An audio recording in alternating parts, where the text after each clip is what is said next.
اعوذ باللہ من الشیطان الرجیم بسم اللہ الرحمن الرحیم الحمد للہ رب العالمین الصلاۃ والسلام علی اشرف الانبیاء والمرسلین۔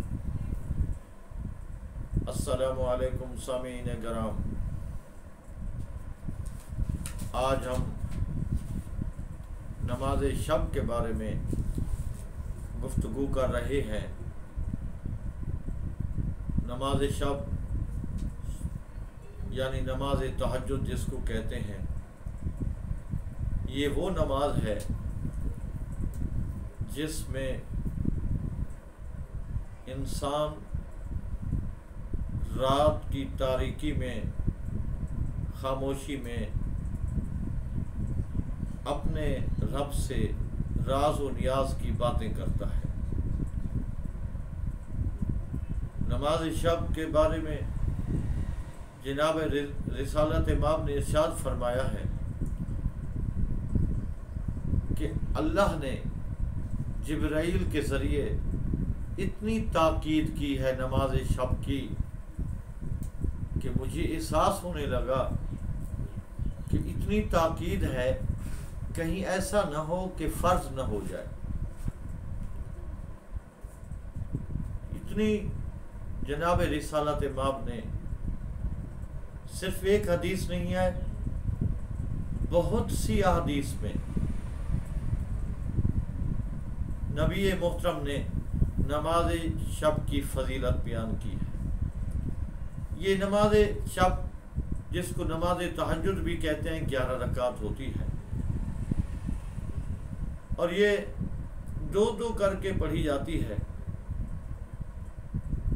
سنت ہے،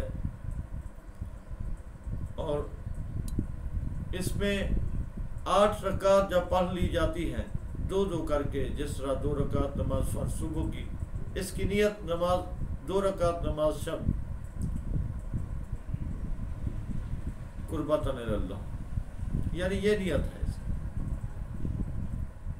دو رکعت پڑھنی ہے، 8 رکعت جب پڑھ لیں، اس کے بعد 2 رکعت جو نماز شفع کی نیت ہوتی ہے 10 ہو گئی۔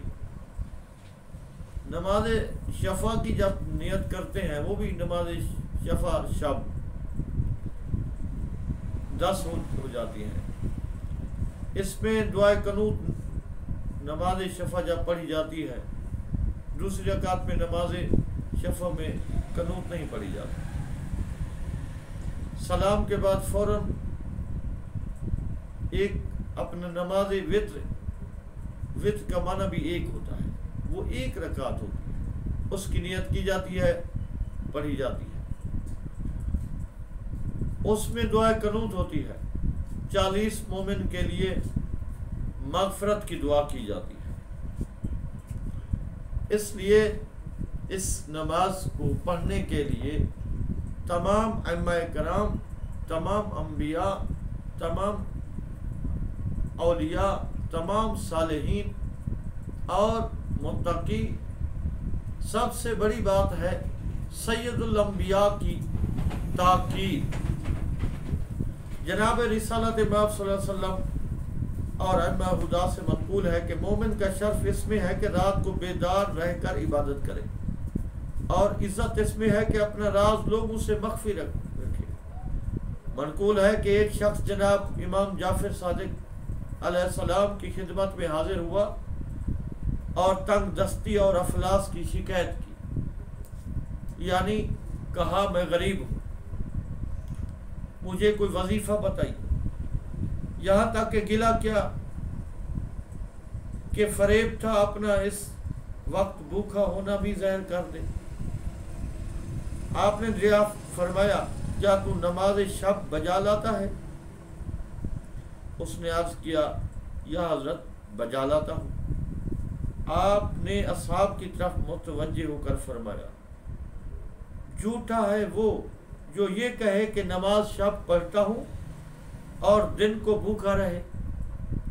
حق تعالیٰ نے نماز شب کو دن کی روزی کا ضامن مقرر فرمایا ہے۔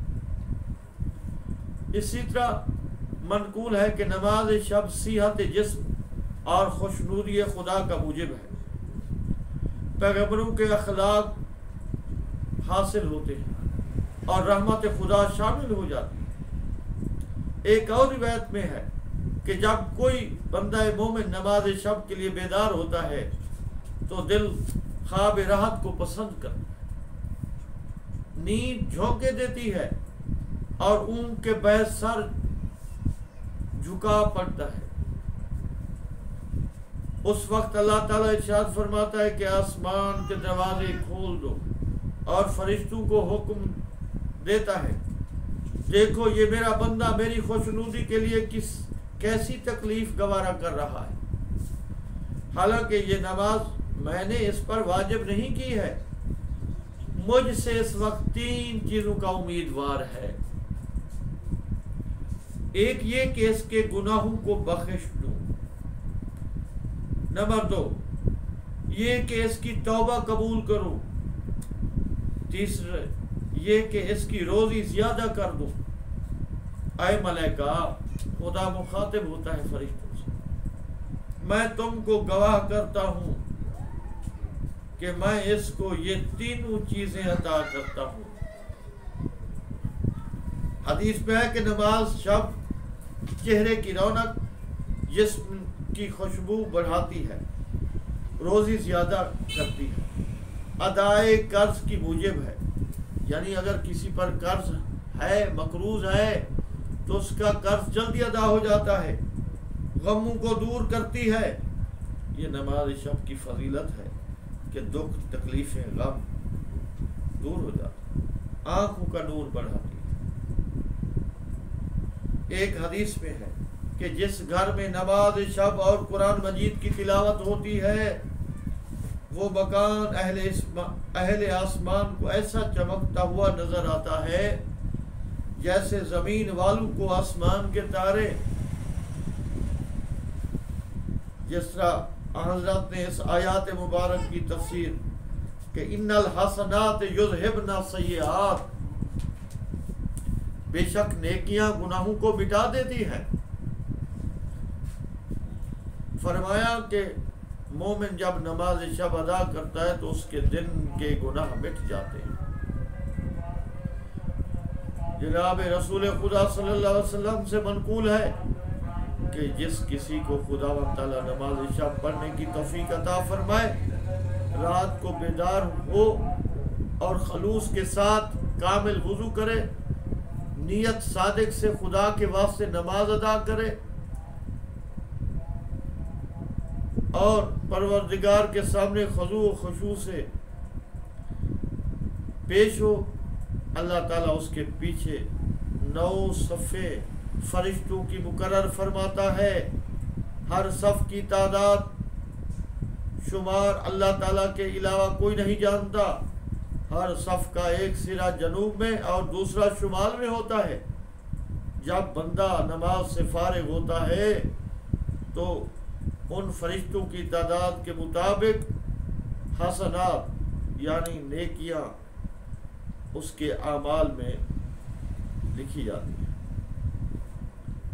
اسی طرح منقول ہے کہ جب بندہ مومن شب تاریک میں نماز کے لیے کھڑا ہو کر اپنے پروردگار سے خلوت میں راز و نیاز کی باتیں کرتا ہے، اللہ تعالیٰ اس کے دل میں نور پیدا کرتا ہے، اور جب وہ یا رب پکارتا ہے تو اللہ لبیک لبیک کہتا ہے۔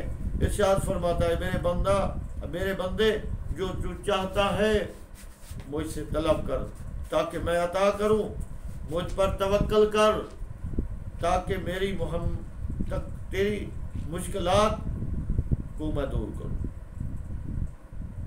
پھر ملائکہ سے ارشاد فرماتا ہے دیکھو کس طرح میرا بندہ شب تاریک میں میرے سامنے حاضر ہے، حالانکہ اس وقت غافل ہو، خواب راحت میں ہے، تم گواہ رہو کہ میں نے اس کے تمام گناہ معاف فرما دیے۔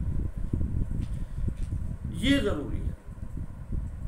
جس طرح ایک اور مقام پر حضرت علی سے پوچھا گیا نماز شب کے بارے میں، تو اس نے کہا کہ میں یہاں نماز شب ادا کرنے سے محروم، تو آپ نے فرمایا تیرے گناہوں نے تجھ کو اس نعمت سے روک رکھا ہے، اور فرمایا کہ حضرت سلیمان پیغمبر خدا کی والدہ نے ان کو وصیت فرمائی، اے فرزند رات کو بہت نہ سویا کرو، کیونکہ رات کا بہت سونا انسان کو قیامت کے دن فقیر بناتا ہے۔ دعا ہے کہ اللہ تعالی ہمیں توفیق دے کہ ہم نماز شب کو ادا کریں، اور اس سے جو بے بہا اللہ تعالیٰ نے نعمتیں ہمیں عطا کی ہیں، ایک تو ان کا شکریہ ادا بھی ہو جائے گا، دوسرا اس کی جو فضیلت ہے، اس کے جو فوائد ہیں، قرض کا ادا ہو جانا، چہرے کی وسعت، خندہ پیشانی، رزق کا وسیع ہونا، گناہوں کا معاف ہو جانا، کیا یہ کم چیزیں ہیں؟ اور ملائکہ کا پیچھے صفیں باندھ کر نماز پڑھنا، اور ایسی اتنی تعداد جن کو شمار نہیں کیا جاتا۔ لہذا ہمارے لیے ضروری ہے جس طرح ہم فرائض دوسرے فرائض ادا کرتے ہیں، پنجگانہ نماز ادا کرتے ہیں، اسی طرح وہ بندہ جب 12 بجے کے بعد رات کو خدا سے ہم کلام ہوتا ہے، اللہ تعالیٰ اسے بہت عزیز رکھتا ہے۔ میری دعا ہے کہ اللہ تعالیٰ ہم سب کو یہ توفیق دے کہ ہم اللہ کی فرائض اور نماز شب جس کی بہت تاکید کی یہ ہے، جو کہ نبی محترم کے بہت سے ارشادات ہیں، ہم اس پر عمل کریں اور اپنی اخروی زندگی کے لیے کامیابی کی راہ ہموار کریں۔ آمین ثم آمین۔